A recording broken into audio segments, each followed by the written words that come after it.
Good news, USC fans. USC is finally on the verge of hiring a new defensive coordinator to replace D'Anton Lynn. According to Pete Thamel and a bunch of other people, Gary Patterson is indeed going to join USC's staff as the defensive coordinator. Now, every USC fan out there is probably feeling a certain amount of relief that USC has just hired anybody at this point. The wait for a defensive coordinator was very long and very frustrating. But it ends with a hire that I think is going to split opinions. I myself, I'm torn on this one. There are a lot of really good reasons to like this hire and to be excited by this hire and to think it's going to be really good for USC. And there are a lot of reasons to be really skeptical of this hire and to feel like USC is making the wrong decision. Now, Gary Patterson, just off the jump, is not a home run hire. He's not somebody who led an elite defense into the playoff in 2025. He hasn't even been a full-time coach since he parted ways with TCU in 2021. That's 4 years. 4 years during one of the most transformative stretches in college football history. So the last time that Gary Patterson called plays for a defense, like John Madden and Betty White were still alive. Max Verstappen had not won a Formula One world championship, and Lincoln Riley was still the head coach at Oklahoma. Meanwhile, the college football playoff has expanded to 12 teams. USC and others moved to the Big Ten. Texas and Oklahoma moved to the SEC. Unfettered NIL exploded. Teams gained the ability to directly pay players. And Patterson wasn't hands-on for any of it. Besides that, Patterson's ouster from TCU was a direct result of his inability to adjust to the changing college football landscape. And his once proud defense at TCU was a shell of itself by the time he called it quits. So, there's questions there, too. And then there's the personality thing. Patterson is intense, and his personality has rubbed people the wrong way in the past. In fact, it's widely cited as the reason he never got a bigger job than TCU, even though based on his results on the field, he certainly earned one. So I think it's fair to ask some questions about this hire. Can Patterson, who turns 66 in February, connect to this generation of players? Is he ready to interface with players who are being paid, who can transfer at the drop of a hat? Will USC's players respond to his demanding approach? Can he stomach not being in charge and embrace being a DC again after 25 years? Are his defensive chops even still relevant at this point? Can he bring his scheme up to speed with 2026 college football? It's been on the shelf since 2021. Now, I don't think the answer to any of those questions is an automatic no, but there are clearly some potential hiccups here that USC is going to have to deal with. And one of those is the staff. We already know that secondary coach Doug Belk is not coming back for 2026. And we know that special teams coordinator Mike Eckler is going to coach linebackers as well. Well, where does that leave current linebackers coach Rob Ryan? Are Eric Henderson and Sean Nua and Trevon Reed part of Patterson's plan? Does he have guys he wants to bring in? Are they upgrades on what USC already had? How will recruits and current players act with the coaches that recruited them no longer being on staff? These things are things that USC is going to have to deal with.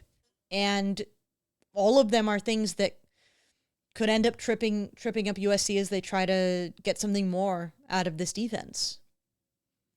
Then again, I wanted to get that out of the way. I wanted to get the negatives and the questions out of the way first, because I do think there are, from a football perspective, this could be really fruitful. In his last 10 years running TCU's defense, and by the way, he was running TCU's defense as a head coach. He was not the CEO head coach who was pawning those responsibilities off to other people. He was calling the plays. He was running the scheme. He was in control. His defenses at TCU in his last 10 seasons averaged a defensive FEI rank of 25th his average raw defensive FEI rating was 0.429. Now, I can put that into context for you. USC has not been above 0.4 since 2013. In 2025, USC was 13th overall in FEI, third on offense, and 50th on defense. If you give that 2025 team an average Gary Patterson defense, they are in the playoff, at least in my opinion. And by the way, all of those numbers that I just cited include the 2020 season, which, aside from being an unmitigated disaster that led to Gary Patterson's, his resignation before he could get fired, it was a massive, massive outlier. The year before and pretty much every year before that, they had ranked 16th in defensive FEI. They never really strayed too far from that range. And in 2021, they ranked 116th defensively. So again, it was not just like, oh, his defenses are getting worse progressively. Like, no, he went from top 25 defenses to bottom 25 defenses in the blink of an eye. Remove that season and all of the other things that went into why things fell apart for him at TCU. And his previous 9 seasons at TCU defensively ranked 15th in defensive FEI with a raw rating of 0.51. That's really good. That's much, much better than even USC's best defensive FEI ratings of the last 10 years. And, Patterson was just named to the College Football Hall of Fame, and there's a good reason for that. He's a elite defensive mind, a very, very well-respected defensive mind. His defenses at TCU were known for being tough and gritty and well-drilled. He set a standard and a culture on defense that resulted in his teams playing well beyond their talent level or apparent talent level. And I say apparent because his evaluations of 3-star players were consistently outstanding. 2022 Thorpe Award winner Trey Tomlinson was a 3-star Patterson recruit.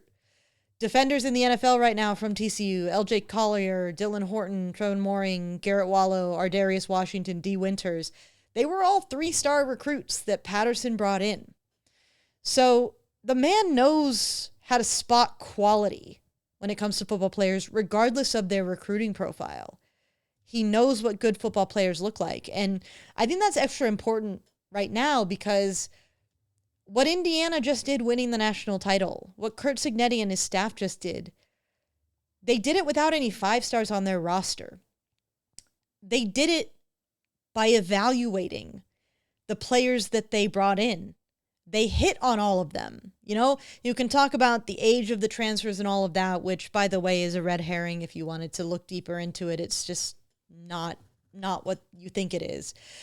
But more than anything, what is impressive about those transfers is that they identified guys who were good enough to go on to win a national title. And these weren't guys that everybody knew were going to be great at Indiana. These weren't, number 1 rated linebackers, number 1 rated safeties, number 1 rated anything that won this national title. They were just guys that Indiana knew, that the coaches identified and knew they could work in their system and that had talent that was worthy of coming in. Look at D'Angelo Pons, 5'9" defensive back, undersized, overlooked, and he's the best defensive, coverage guy I've seen in a long, long time in college. So it matters being able to evaluate and understand what talent looks like. And Patterson's very good at that. And it's not just that either. It goes beyond him just picking the right players or instilling a tough culture. What Gary Patterson brought to TCU was also a schematic advantage. He put them on the front foot because he was a master of diagnosing pressures and, of disguising pressures and confusing quarterbacks, disguising coverages, making it difficult to know what his defense was doing. Part of that was being a really good game planner. And big part of that was being a really good play caller. Now, it's also worth noting that he was an early proponent of the 4-2-5 defense. That's the defense that D'Anton Lynn was running at USC. So when I talk about his schematic advantages that Patterson can bring, it won't require a scheme overhaul. Like, there will obviously be things that he does different to what D'Anton Lynn was doing. But in terms of the base scheme, the base defense, it is the same. So the players that USC has brought in for that scheme will fit what Patterson wants to do. And Patterson will be able to come and look at this roster and fit them to his scheme as well. It won't take too much tinkering. That's a very good thing for a USC team that kind of needs to, get going with this. And it's in that sense where I think it's just kind of funny now that in 2022, when Lincoln Riley was putting together his first staff at USC, if Gary Patterson had been his defensive coordinator hire, we would have called it an elite hire. We would have been over the moon. We would have been talking about what a massive statement that USC had made, that Lincoln Riley had made by getting Gary Patterson to come in as a defensive coordinator. But now it's 4 years later, and we rightfully have a lot of questions and skepticism and doubt about this. There are so many things that are suddenly clouding what would have been a home run hire. Like, I mean, in 2022, we'd have been looking at the pitch and it would have looked like a meatball down the middle. And you're just sitting there waiting to smack that thing into the outfield stands. Now, in 2026, we're in the batter's box and the pitcher starts his windup and there is sun and glare in our eyes. Is this a pitch we can send, 400 feet out there? Is it a meatball down the middle? Maybe. Or is it a pitch that we're about to very miscalculate, swing and miss on an 0-2 count? Maybe. I mean, how do you sort out how you feel about this hire? It's a wait and see. The pluses and the minuses have to sit next to each other, and we have to give them equal weight until we see what Patterson does in 2026, until we see what kind of defensive coordinator he is 4 years after he was fired effectively at TCU. We don't know right now. Here are some things to consider, at least some positives, some arrows pointing in a hopeful direction, I guess. Patterson was a special assistant to the head coach for Texas in 2022. Steve Sarkisian brought him in and he had him, analyze film and help with all that kind of stuff. He did a lot of self-scouting for Texas in all three phases of the game. Specifically, he's credited with helping Pete Kwiatkowski install match quarters coverage. Now, what does that mean without getting overly technical? Match coverage is a hybrid principle. In standard quarter zone, the defenders, they go to a spot and they cover their zone. It's very simple. Match coverage helps defenses play tighter by running in an if-then pattern. So defenders effectively are playing man unless the receiver that they're responsible for is running a specific route. And that route will then trigger them to sort of transition into something more like a zone and pass off that route to somebody else who it becomes somebody else's responsibility. Basically, Patterson helped Kwiatkowski tighten his soft zone in quarters coverage. How much did that tweak actually help Texas?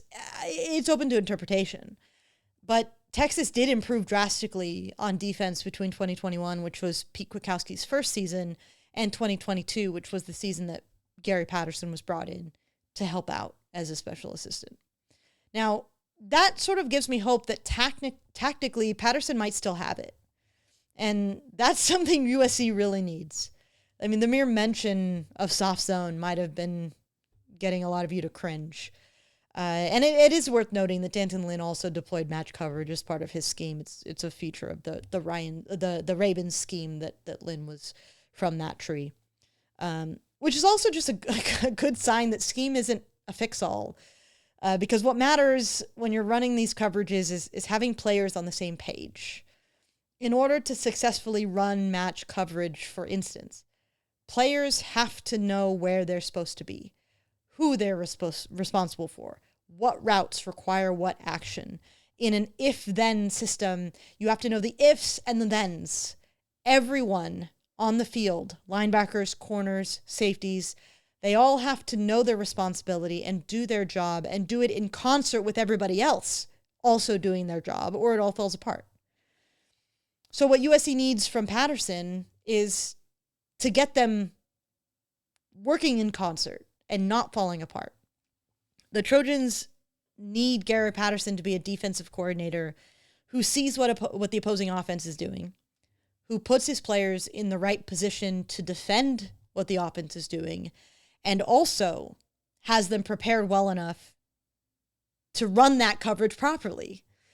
And unfortunately, USC has not had those three things working together very often over the past few years. Fortunately, hopefully, Gary Patterson was doing that for decades. When I talk about the 10 years, the last 10 years of his time at TCU, you have to remember he was at TCU for like 20 years. He was doing this consistently. He was producing this kind of stuff consistently. And that's kind of what sets him apart from D'Anton Lynn. D'Anton Lynn had a very, very good defense at UCLA, but it was one season. And we knew when USC hired him that there was a risk that they were taking a chance on a one-season wonder, on a person who inherited NFL talent on the edges. And we kind of saw that come to pass at USC about D'Anton Lynn's defense not looking quite so elite when he didn't have Leatu Latu and the Murphy twins and all of those NFL guys. Gary Patterson was doing that consistently for 20 years without a lot of NFL talent on the field for him, without, high 4-stars and 5-star players and their level of talent. In fact, Gary Patterson we've never really seen him coach a defense with the talent level that USC has, even as, USC fans are quick to say that USC is lacking in talent, like relative to the Ohio States of the world. And that may be true, but USC still has way more natural physical talent on the roster right now than Gary Patterson had in any given year that he was at TCU. So there's a chance that, Gary Patterson with some higher level talent is going to be even better of a defensive coordinator and be able to do even more things than he was able to do at TCU. Maybe, it's entirely possible. Which is kind of why the real make or break for me is how USC's players react to Gary Patterson. If the players rebel against his approach, then USC is just cooked. And that's kind of my fear right now. He's a hard-nosed, tough, disciplinarian type of coach. He doesn't take crap. He's tough on his players. And that's going to be a different kind of vibe to what USC has had in the recent past from their defensive staffs. It's a different kind of approach that players will have to accept that kind of tough love coaching in order to benefit from it. Now, I don't think that's a bad thing that he's like that. In fact, I think it could be a really, really good thing that USC brings in a hard-ass coach to coach the defense, Lincoln Riley's teams all the time get accused of being soft, and having a defensive coordinator who's tough, who has a standard and holds players to that standard, that's a good thing. It could be a really good thing. And if Patterson teaches Riley a thing or two about running a tighter ship, about demanding excellence in a tougher way, about establishing a process that is or practice habits or expectations that are simply more demanding, that could ultimately be good for USC. And Riley really needs it to be good for USC because his job does depend on this hire working out. You know, Gary Patterson feels boom or bust to me as far as a defensive coordinator is concerned. And that boom or bust has as much to do with Lincoln Riley as it does Gary Patterson. Because if this hire does not work, if Gary Patterson can't get a defense to work with a Lincoln Riley head coach, then there will have never been more proof that this is a Lincoln Riley problem than there ever has been before. Because at this stage, no defensive coordinator has really worked out with Lincoln Riley. And as far as, you know, going in and bringing in somebody who is schematically and culturally capable of fielding 2 decades of really strong defenses, bar one season, then if he can't do it, then who can? You know? Who can?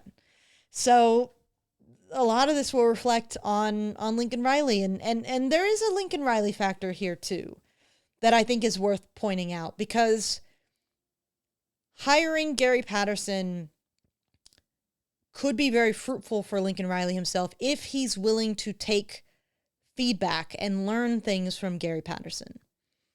If he's willing to maybe accept some criticism or tweaks to what he does.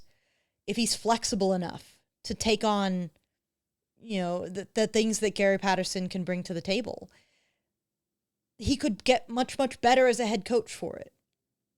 But there's a part of me that worries that Lincoln Riley might be too stubborn and stuck in his ways and not interested in doing things differently. And if that's the case, then I think I know where the Lincoln Riley era will end. If he proves me wrong on that, then I think this could be a very beautiful marriage between two coaches who are completely different. Gary Patterson, defensive mind, tough guy, demanding, hard-nosed. Lincoln Riley, offensive guy, very, very sort of intellectual in terms of the way that he approaches the game. Not particularly hard or demanding, at least from the outside. How will these two work together? It's going to be really interesting because that dynamic could determine everything in the end. It could determine where USC is in 2027 and 2028, and whether Lincoln Riley is their head coach. So, there's a lot to figure out here. Gary Patterson is USC's new defensive coordinator, and frankly, I don't know how to feel about that. As far as the defensive mind goes, I love it. He is a top-tier elite defensive mind that I think could be an outstanding addition for USC. It's all the context around the hire that worries me. It's all the little things that could get in the way of this, that could just, turn this into an implosion a la 2021 TCU. Anything is possible at this point. We just sort of have to sit back and see how it goes. And whether you love the hire or hate the hire, right now I think both sides are very valid. I think nobody is necessarily wrong in their evaluation of whether or not USC's gotten it right here. In the end, USC will have gotten it right or wrong based on the results of the 2026 season. So we'll be sitting here this time next year with a lot more of an understanding of whether this thing was the right way to go. We'll just have to see.